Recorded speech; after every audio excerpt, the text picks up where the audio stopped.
Hi everyone, Sandy Sidhu here from Sidekick PM. Today I'm happy to bring Claire Kerslake of Loving Life with Diabetes to the Unstoppable Entrepreneur Show. She's going to be talking to us about mindset, the importance of taking small steps to make change, and how to incorporate these into your daily life. So, without further delay, here's Claire Kerslake. So nice to have you here today on the Unstoppable Entrepreneur Show. Why don't you go ahead and introduce yourself? Thanks, Sandy. I'm so excited to be here.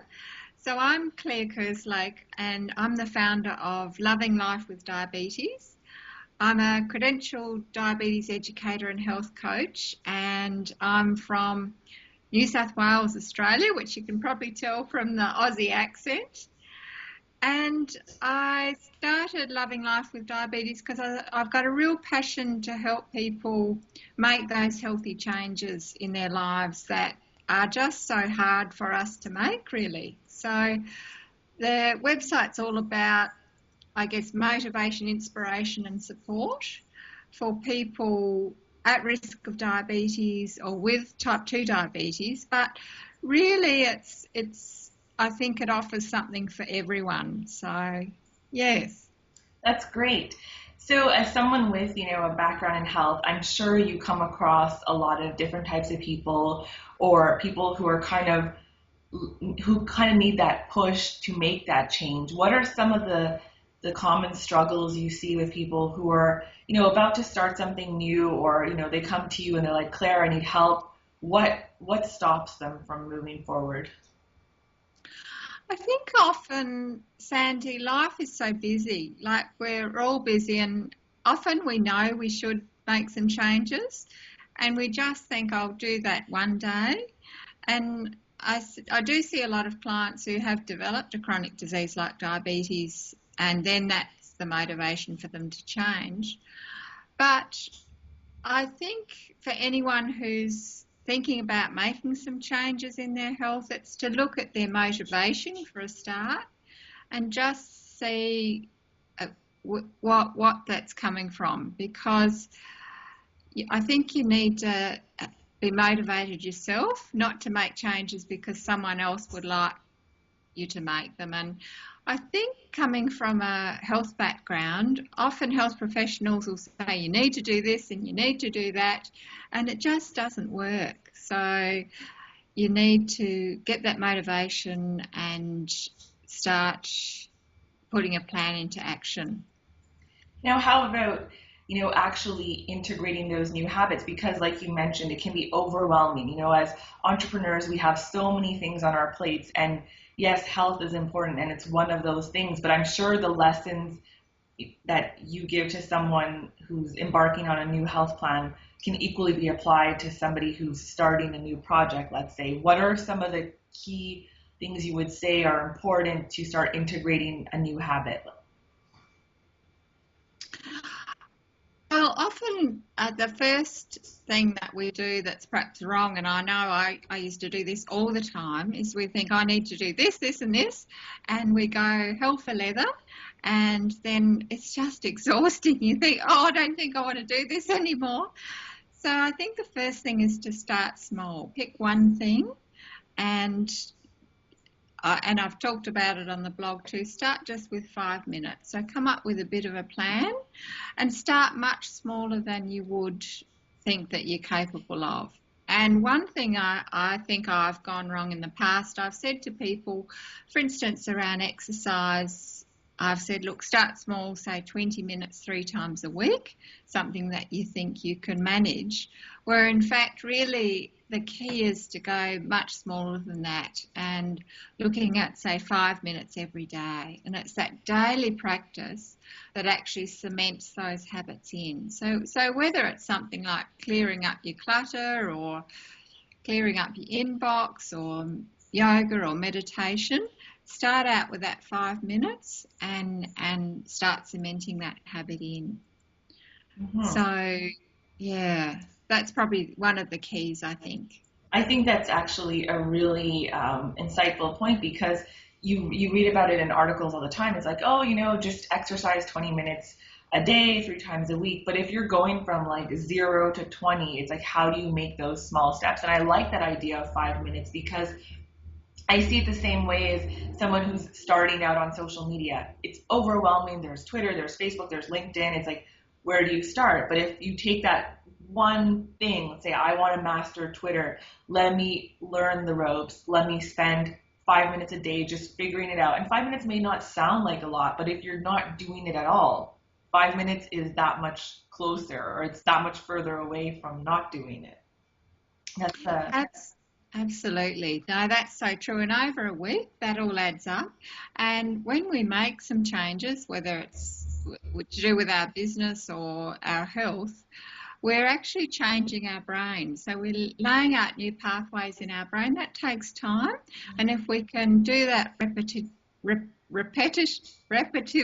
I'm having trouble with that word, repetitively, that we get used to doing that every day. So it becomes part of our life, really. hmm And then when would you recommend, like after how much time should you start increasing that 5 minutes to 10 minutes to 15? Is there an ideal amount of like X number of weeks? Because I read a lot of things where it says it takes, anywhere between 21 to 40 days to kind of integrate a new habit and let go of old. So what's your recommendation? I think that do the 5 minutes for a week, and if you're really happy, then you could increase it, say even just to 10. hmm But if you find that's too much and you're missing a couple of days, drop back to the 5 again and just keep going along. And you'll find you'll naturally increase it Okay. to the point that you're able to do it every day.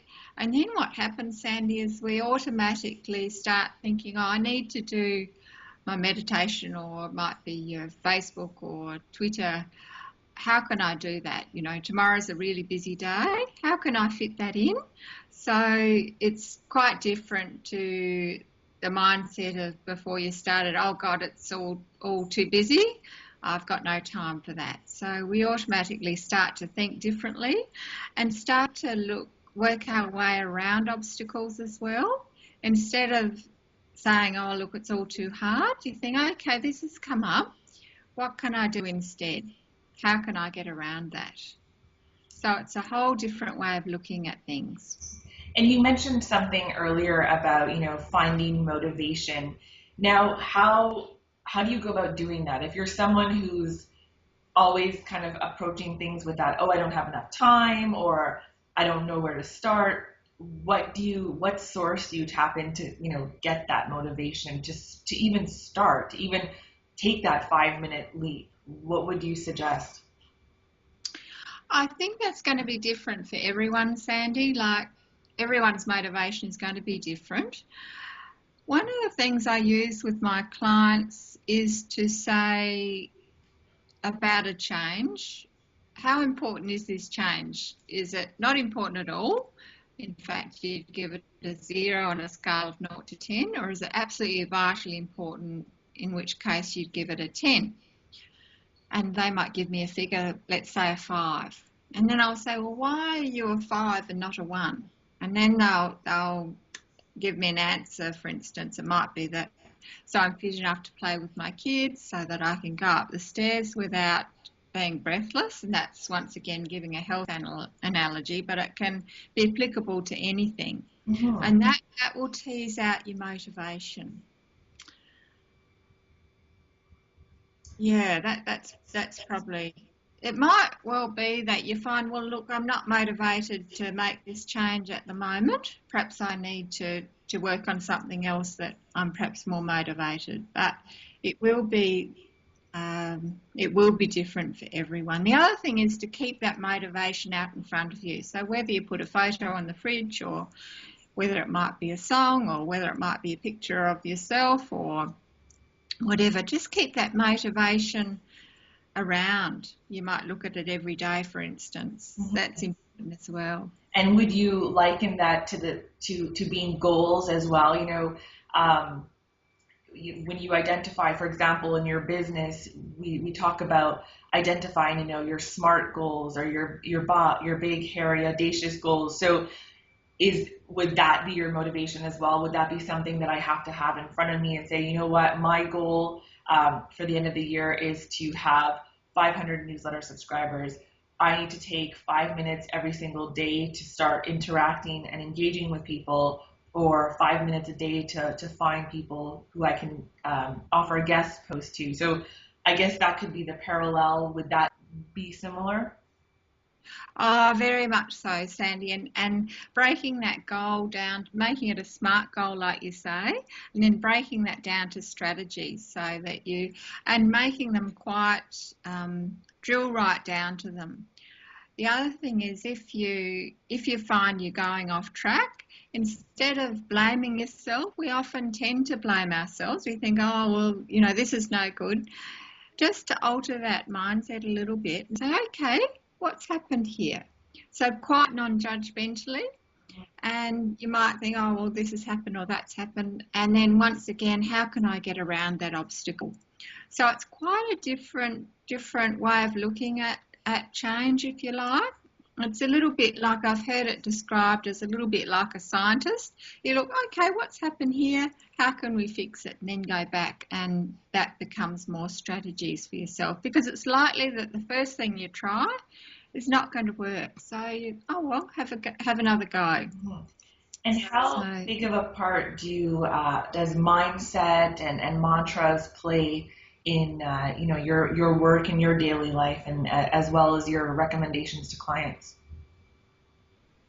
Absolutely huge, Sandy. I think our self-talk plays a huge part, and often we talk to ourselves. We'd never accept anyone else saying what we say to ourselves. So to change that is really important. The first thing is awareness. With mindset, I have come across some work, I think from Evan Pagan and Barry Davenport, that views an outcome, instead of being a goal way off in the distance that you think, oh, wouldn't that be lovely, and if only I can do that, actually viewing that process as inevitable. So it's looking at, okay, for instance, with your social networking with Twitter and Facebook, viewing yourself as being successful in that realm, or as an entrepreneur, very successful. And how does that feel? And that feels quite different than, oh, I hope this is going to work, or perhaps I'll try this. And then I've found in my life that planning and the action phase comes really quite naturally. So mindset is huge, and mantras as well. What I've done in my life is I've made up a little like a video with photos and affirmations, and I've set it to my favourite music, and I'll play that every day. So you've got the music and the mantras and the photos, but some people make up a vision board, some people just have their favourite photo on the fridge. So it's very individual, but to me that's absolutely vital. And coming back to something you said earlier about, the brain and the different pathways that have to form, I've read a similar thing with visualization, that, visualizing yourself successful, the brain can't necessarily distinguish between it actually have happened and it being something that you're visualizing. So it kind of creates that chemical reaction whereby it spurs you forward and gives you that momentum. So by doing it every single day, you're helping. You're not tricking your brain, but you kind of are. Absolutely.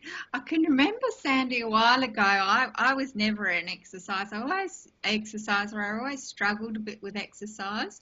And I can remember when I first started to exercise, I'd think, oh God, this is so hard. This is such a struggle.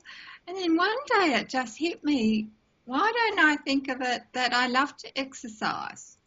So when I first started, I'd think, I love to exercise, gritted teeth. And then after a while, I just did. It just became part of my life. Oh. So I think that's very, very important, the way we think about the change. Wow. Well, you've definitely shared a lot of insight this morning, and I really appreciate you taking the time to share with us. Would you like to tell us some of the things that you're working on, as well as where we can find you online? Oh, absolutely. I'm really excited, Sandy. I've just started one-on-one health coaching via Skype, so I'm really excited to do that because often people just need that little bit of hand holding or support. Uh, and I've found in my life that that bit of coaching has been absolutely, it's made such a difference in my life. So I'm really excited to be able to offer that to people.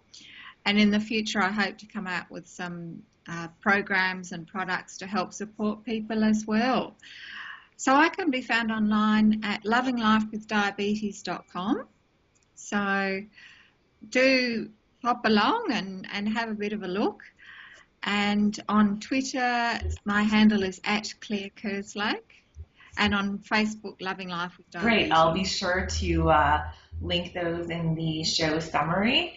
And again, it was a real pleasure chatting with you today. And I will definitely follow your journey online. And congratulations for taking that, big step and then launching your coaching program. I think a lot of people will benefit from your advice and wisdom. Oh, thank you, Sandy. It's been so great to share with you. Thank you for asking me along. That's been Thank lovely. you.